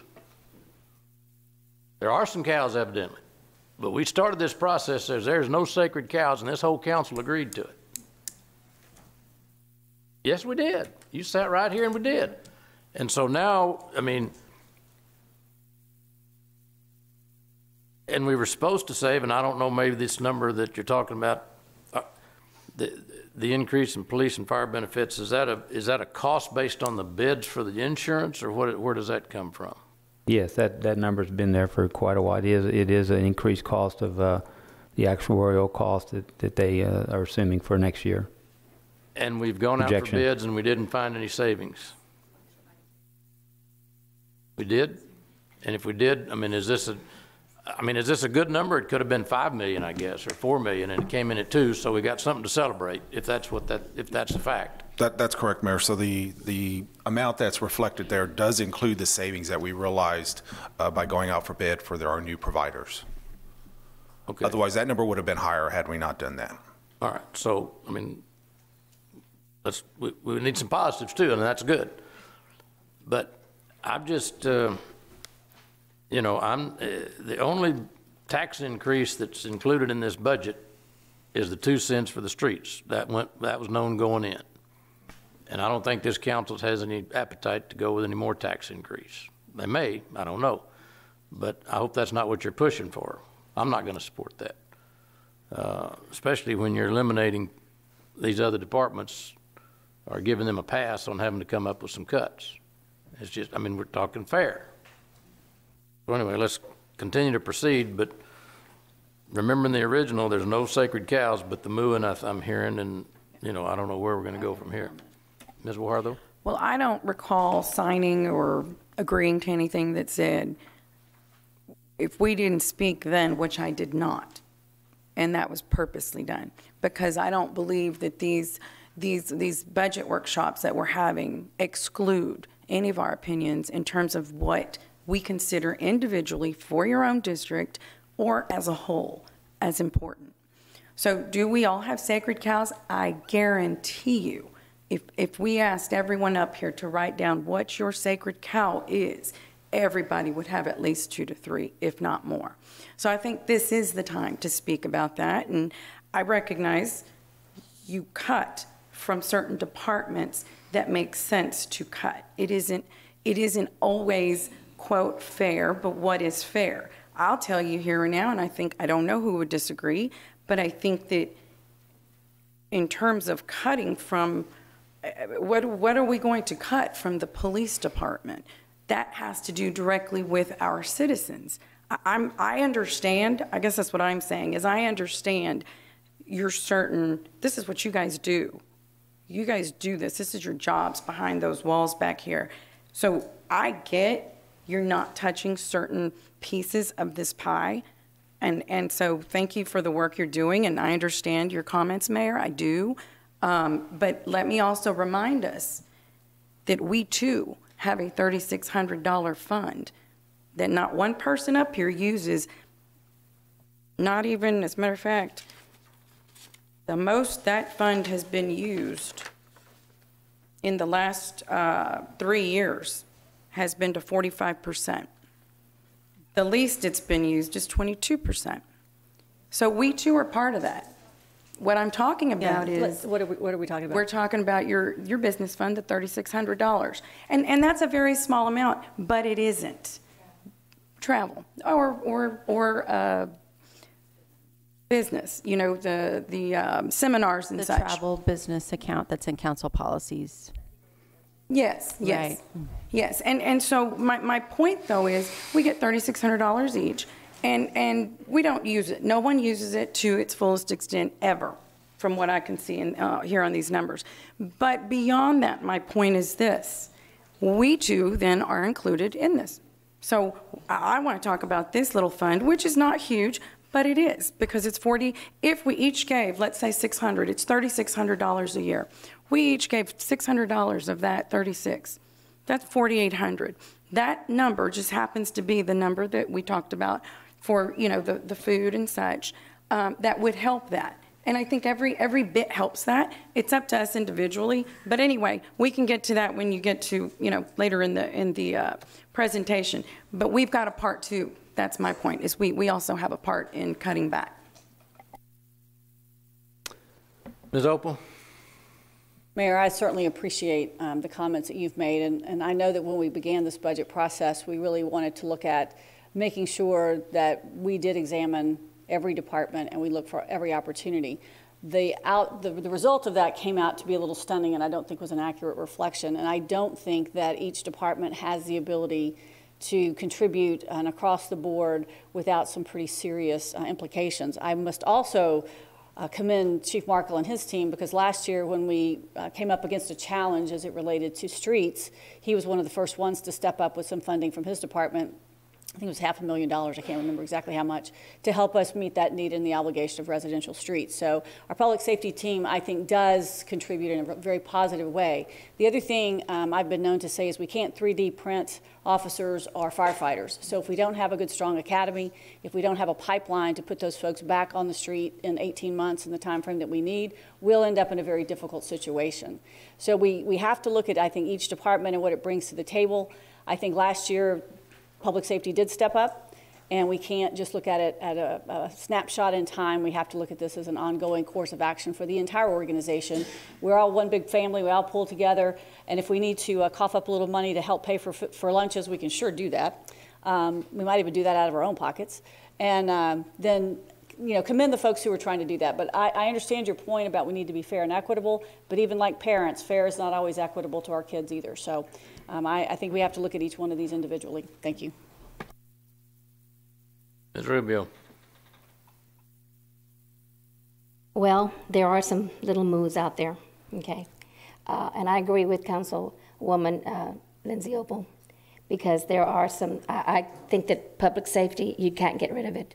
I mean, we have to have a safe city for our citizens, for our visitors. I mean, there's not, you can't eliminate that. I mean, they've done all they can. We cannot eliminate the academies. We have to have them. It'd be a horrible nightmare for the city of Corpus Christi. We have to have code enforcement because we have a lot of issues out there. We hear it all the time. We have people come to the podium and say we have a dirty city. Code enforcement has to be out there. You can't cut them. In fact, I think we're shorthanded on that. Animal control, oh my goodness. How many times do we get the calls? We all get them. There's a lot of loose dogs. There are dogs that are biting our citizens. We can't eliminate that. In fact, I think we're shorthanded there too. So bottom line, and we have a police department who are handling those two departments. And y'all are doing an awesome job. But you're shorthanded. You could do better if you had the proper manpower. So libraries, I know we've had lots of folks come in here and complain that you can't get rid of the libraries. We had citizens come up here and complain about you can't do away with our senior centers. If we take care of all that, that's fine. But the next group will come up and say you can't do anything to our pools. I mean, when we're in a shortfall, sometimes we got to give up something. And I agree with Councilwoman Guajardo. I mean, the city secretary's office, we are in part of that. Okay, I mentioned at the beginning of this particular workshop that I know that we could cut on conventions. I don't know we have memberships to national. I don't know we pay any dues to that. I don't know we pay any dues to the state. I have no idea. But if we do, we can do away with that. I know that we have a travel fund. I haven't used it.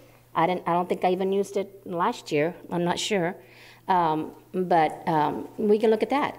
I know that even in that department, I think we can do without one person. And I'm saying something that's going to probably offend somebody, but you know what? I think you can do without.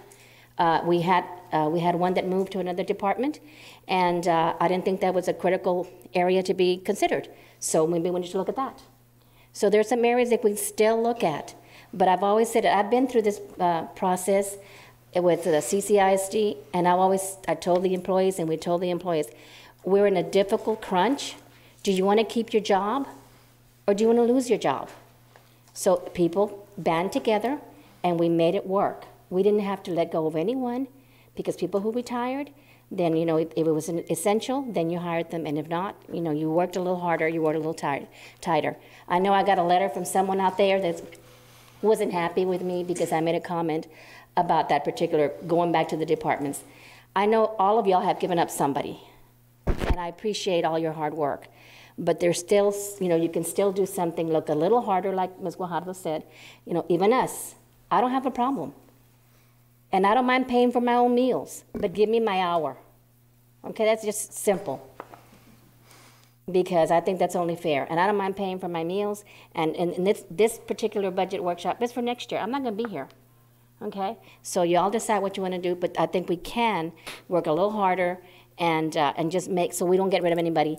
But we're working on this shortfall, and I appreciate all your hard work. Thank you. Ms. Garza? Well, I think there's always opportunities for looking for efficiencies. And again, you know, I think that I appreciate all the efforts made by all the departments that have been willing to look for ways to cut back.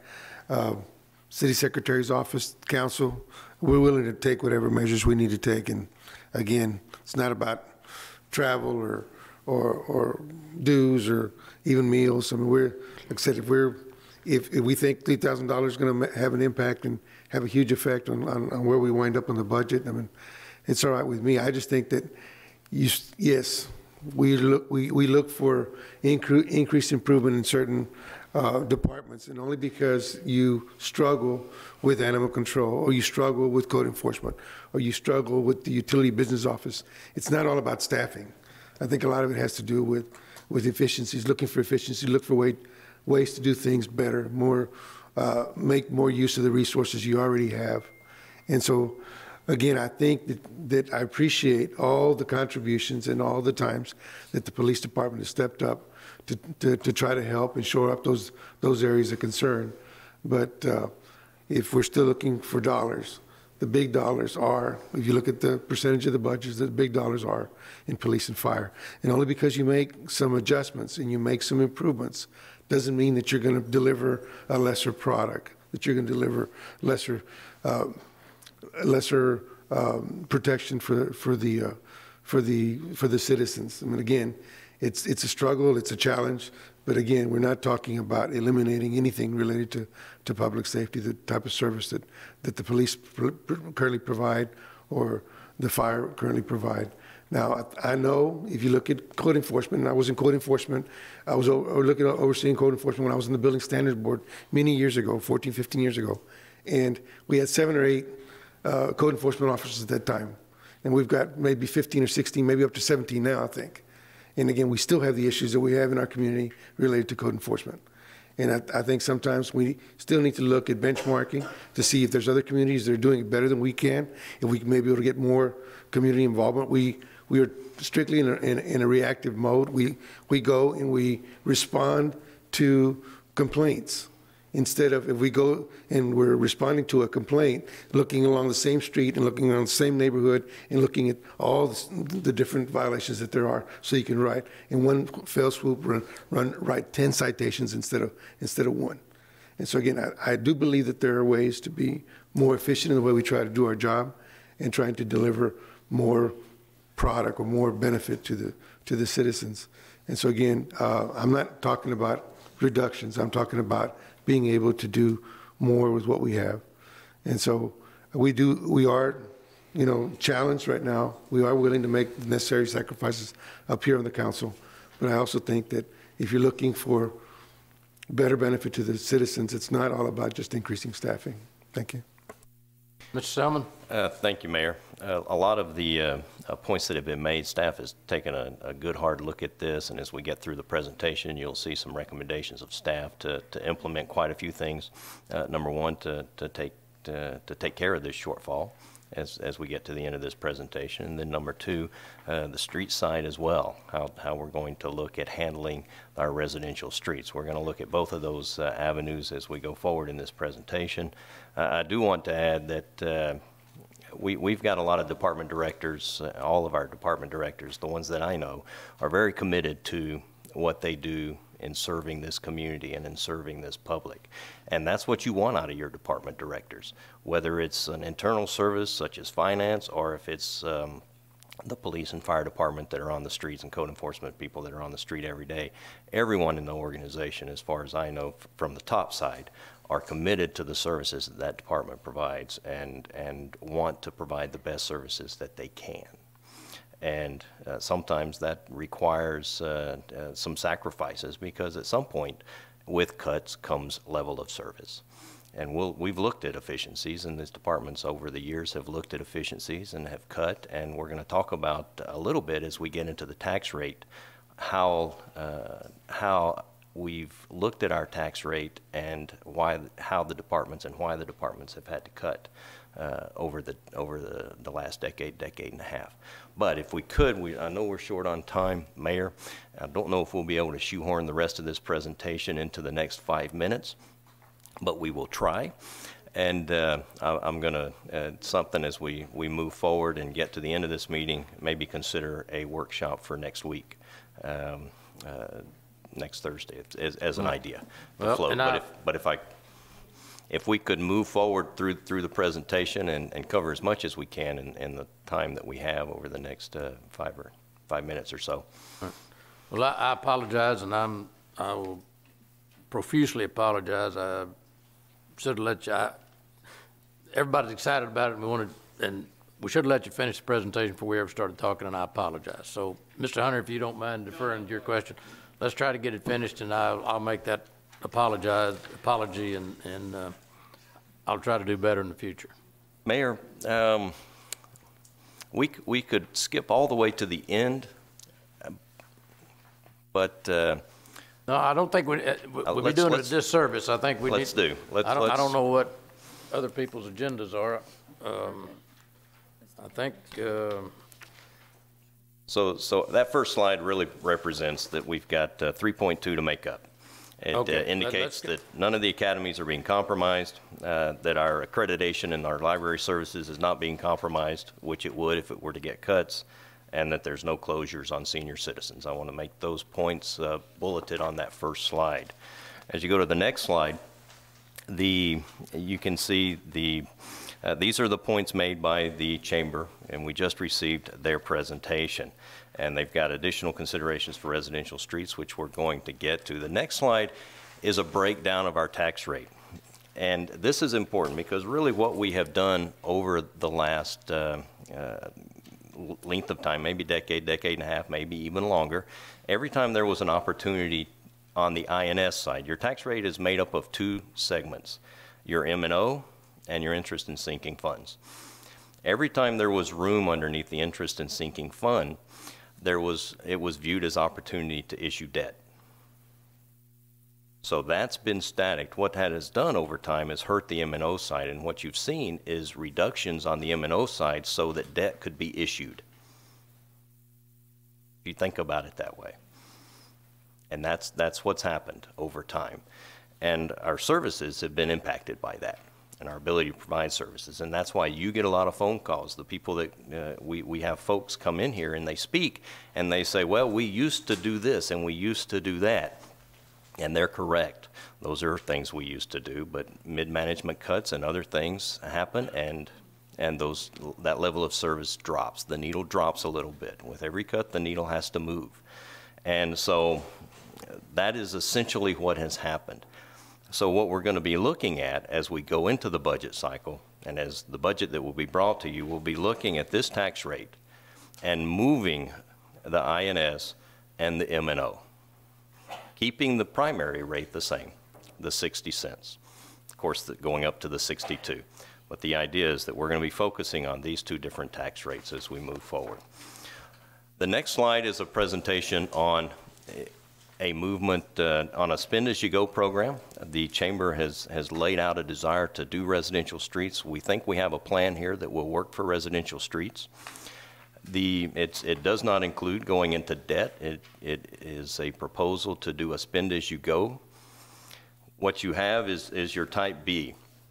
My understanding is, as the Type B discussions went forward, that it was the desire of the council in the creation of the Type B to figure out some mechanism to fund residential streets through that. But the ballot doesn't allow for that. The ballot is very clear. It's for collectors and arterials. In order to see an opportunity to use those resources for residential streets, what we will do is adjust our tax rate by using that resource to pay down on the debt. So if we take roughly a $3 million estimate, that's our estimate today, of how much we'll generate out of the Type B for arterials and collectors, move that into our debt fund for paying off our debt on our arterials and collectors that are in there under the INS. Then reducing our INS a proportional amount, that whatever that number of cents would be, and we project it to be 1.66 cents, reduce your INS 1.6, then come back and increase your M&O the same amount, 1.6. Now you've moved your $3 million into a street program under M&O, and we can do our local streets with those resources. If you combine that, and the table on the right shows, if you combine those two, then you are able to get roughly $7 million a year with your 2-cent tax and your industrial district fees as well. So you got your industrial districts, your 2 cents, and if you look under the arrow that says 2.9, that comes to $7 million a year.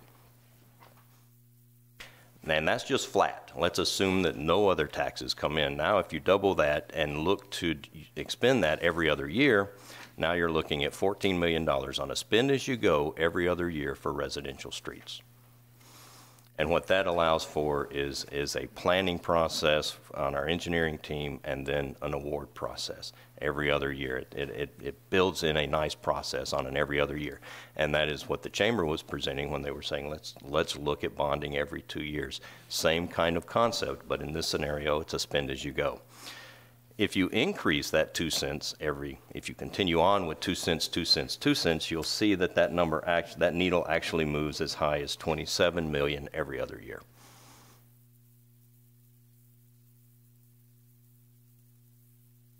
And that's that proposal. If you go to the next slide, this one indicates, and the question of folks giving up and folks doing, the second bullet there presents the sacrifice that the fire department could be making in this process of submitting of 1.5 of the 2 million expected in the task to go towards to help offset that health fund shortfall.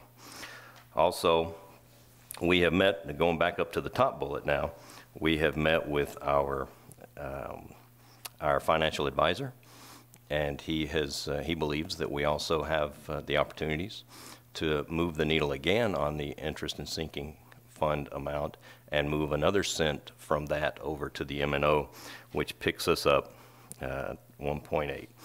So between those first two bullets, moving the needle on our M&O, taking our INS a cent, moving over to the M&O, and then coming down and infusing with some task money, we're there. And then the last bullet you see is what I just described. On the last page, Mayor, this is a table that I would like to discuss in a future workshop if the council were willing, if willing to do it next week, because we were not able to pull together the 5-year outlook. There are a lot of variables. Eddie is working on those variables, but to pull the full variables together on a 5-year outlook is a bit of a head scratcher, as you might suspect. There's a lot of variables. It's hard to really put our finger on it. And I guess a good example would be this year, where we came in here several months ago, and in a single year, the needle moved by virtue of a lot of different things. So it's very tough to get our arms around that, but we definitely need to do that. We need to get that 5-year outlook. We need to lock in or try to have a good artist thumb look at our revenues and our expenditures, and then our obligations, and see what we're going to do over the next 5 years. The tax rate scenarios up top, in the top of the table, and the utility impact below that, what that table outlines is some increases. It shows the 2 cent and how that impacts your M&O and your INS. And if we were to hold another workshop next week, Mayor, we could go over that in a little bit more detail. I think I got us to the 11 o'clock hour.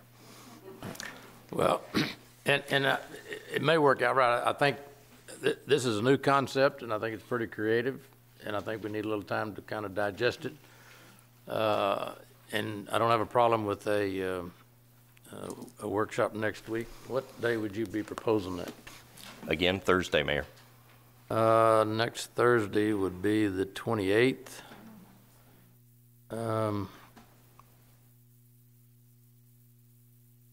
It would be that morning? Council's discretion, Mayor. Okay, because I've got to be in Dallas that night for a meeting, but I don't leave till 2 my flight's not till 2, so I mean, I could meet that morning. Is it 9 o'clock next Thursday? Okay. One of the questions I would ask, just so we don't run a buzz, and I like the type B. I mean, we've looked at that from for lots of different things. But I would want to make sure that we adhere to what and I don't know what the rules and regulations are. And if I hear what you're saying is that we're wanting to use some of the type B money to pay debt, I think we need to make sure, I'm not sure, but find out by our next meeting. I don't know that you can use that type B money, which was just approved in November 16, right?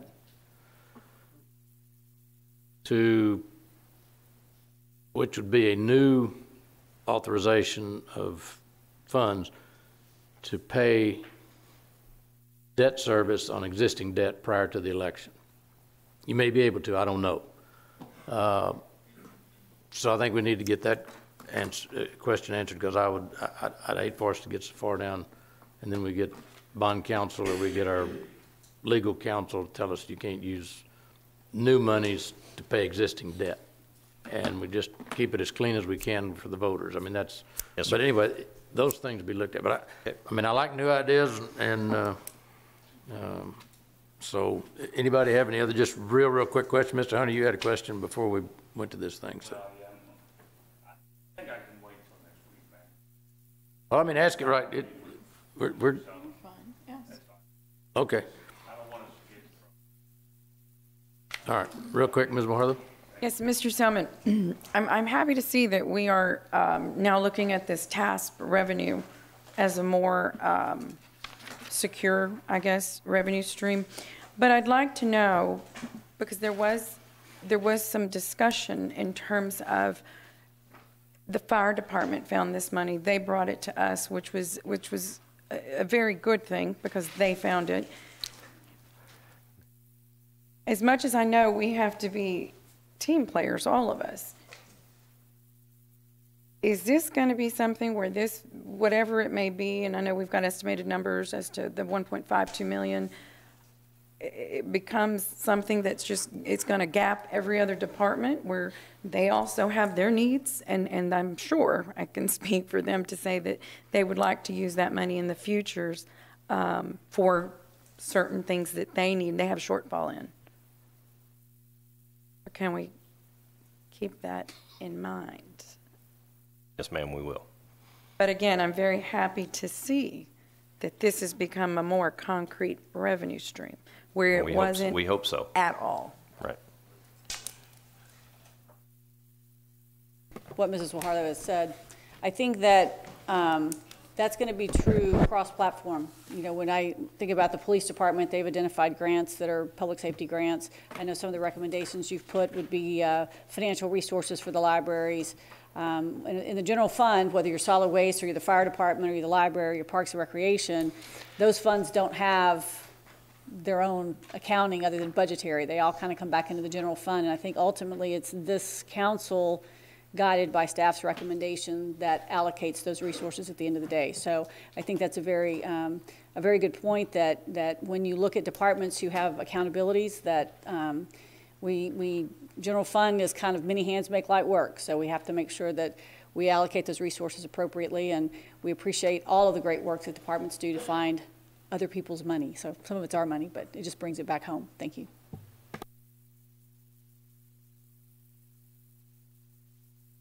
we've exceeded our 11 o'clock hour, so anything else for the good of the organization?